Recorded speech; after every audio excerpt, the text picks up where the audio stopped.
그냥 감기인 줄 알았는데 암 중 가장 고통스럽다는 혈액암 초기 증상 타보. 아침에 눈을 떠도 몸이 가볍지 않고 특별히 무리한 기억이 없는데도 피로가 쌓여 있다면 대부분 이렇게 넘긴다. 요즘 컨디션이 안 좋은가 보다. 나이가 들면 다 그렇지. 하지만 혈액암의 시작은 이처럼 너무 일상적인 변화에서 출발하는 경우가 적지 않다. 얼마 전 국민 배우 안성기 또한 혈액암으로 투병하다 얼마 전 세상을 떠났다. 그래서 많은 사람들이 진단을 받은 뒤에야 과거의 신호들을 하나씩 떠올리게 된다. 지금부터 말하는 증상들은 특별해서라기보다 오히려 너무 흔해서 놓치기 쉬운 변화들이다. 내 몸에 해당되는 게 있는지 차분히 살펴보자. 첫 번째는 쉬어도 나아지지 않는 피로다. 이 피로는 잠을 못 자서 생기는 피곤함과는 다르다. 하룻밤 푹 자도 개운하지 않고 아무 일도 안 했는데 몸이 축 처진 상태가 이어진다. 혈액에 문제가 생기면 산소를 운반하는 능력이 떨어지거나 면역 시스템이 정상적으로 작동하지 못하면서 이런 식의 피로가 나타날 수 있다. 예전에는 무리 없이 하던 일들이 갑자기 힘들게 느껴진다면 그냥 넘기지 않는 게 좋다. 두 번째는 멍이다. 부딪힌 기억이 분명하지 않은데도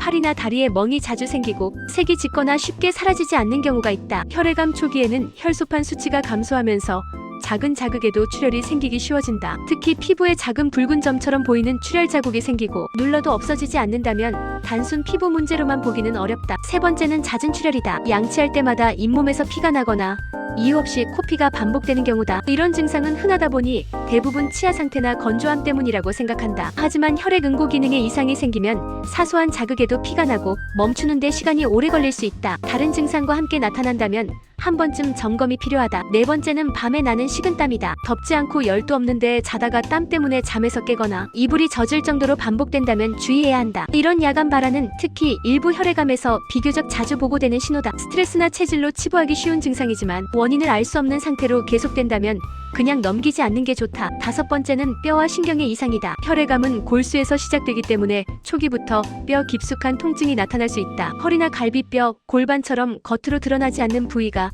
은근하게 아프거나 누르면 불편한 느낌이 들 수 있다. 또 혈액 성분 변화로 신경이 영향을 받으면 손발 저림이나 감각 이상이 생기기도 한다. 디스크나 피로로 오해하기 쉽지만 뚜렷한 이유 없이 반복된다면 한 번쯤 의심해볼 필요가 있다. 이런 증상 중 하나만 있다고 해서 특정 질환을 단정할 수는 없다. 대부분은 다른 원인으로도 충분히 생길 수 있다. 다만 여러 증상이 겹쳐 나타나거나 2주 이상 계속되는데 설명이 되지 않는다면 그때는 미루지 말고 기본적인 혈액 검사라도 받아보는 것이 중요하다. 몸은 늘 먼저 신호를 보낸다. 우리가 그 신호를 별거 아니겠지라며 넘길 뿐이다.